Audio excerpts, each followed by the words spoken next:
Ini adalah Desa Harapan. Sama seperti desa-desa lain di Indonesia, sekarang ini Desa Harapan sedang seru-serunya membahas pelaksanaan Undang-Undang Desa. Ya wajar, karena kan undang-undangnya baru dilaksanakan tahun 2015 setelah disahkan pada Januari 2014 lalu. Jadi masih banyak hal yang harus disesuaikan. Intinya sih dengan adanya Undang-Undang Desa ini, desa punya kewenangan mengelola dan mengatur serta mengurus pembangunan desanya sendiri demi meningkatkan kesejahteraan masyarakat. Ini sesuai dengan asas rekognisi dan subsidiaritas dalam Undang-Undang Desa tersebut. Lalu, apa saja sih yang berubah dengan adanya Undang-Undang Desa? Kalau sebelumnya desa lebih banyak menunggu bantuan dana program dari pemerintah pusat atau pemerintah daerah, sekarang setiap tahun pasti akan ada dana transfer dari APBN dan APBD untuk desa. Jumlahnya tentu jauh lebih pasti dan lebih banyak dibanding yang diterima selama ini.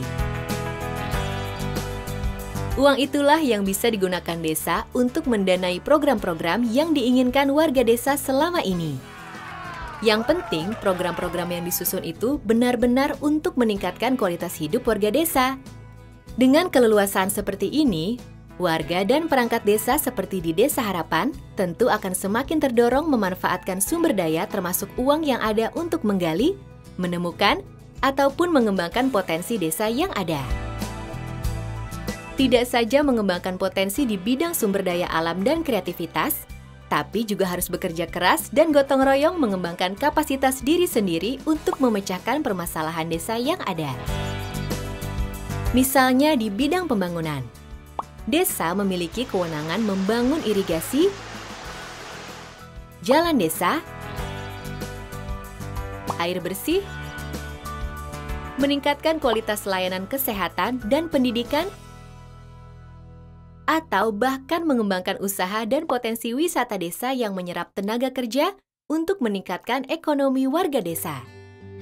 Tentunya pengembangan semua potensi desa ini juga harus memperhatikan unsur kelestarian lingkungan. Di bidang kesehatan dengan adanya Undang-Undang Desa, diharapkan tidak ada lagi anak yang mengalami gizi buruk. Angka kematian ibu saat melahirkan juga bisa ditekan. Kesejahteraan kaum manula pun bisa lebih diperhatikan. Bahkan kegiatan atau program untuk warga difabel di desa kini bisa direncanakan langsung oleh desa. Untuk bidang pendidikan, desa bisa menambah sarana sekolah demi menunjang proses belajar mengajar, membangun PAUD ataupun TK desa, dan sebagainya. Semua penambahan fasilitas pendidikan diharapkan membuat semua anak desa bisa menyelesaikan pendidikan dasar 9 tahun dan bahkan sampai SMA. Semua ini tentu bisa diwujudkan jika dilakukan secara bertahap.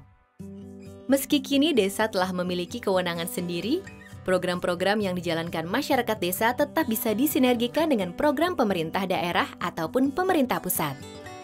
Jadi, desa tetap bisa meminta dukungan dari pemerintah kabupaten atau kota, provinsi, atau bahkan pusat dalam menjalankan program yang diprioritaskan sendiri oleh desa.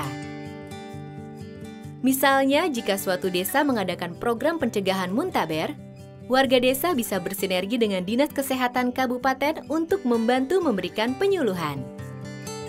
Beragam kesehatan pengelolaan desa secara mandiri itulah yang membuat Desa Harapan dan desa-desa lain kini begitu antusias aktif berpartisipasi mengusulkan program-program terbaik. Nah, kini warga dan perangkat desa bisa bahu-membahu, gotong royong, serta kerja keras untuk mewujudkan secara mandiri dan mengawasi proses pembangunan secara bersama-sama.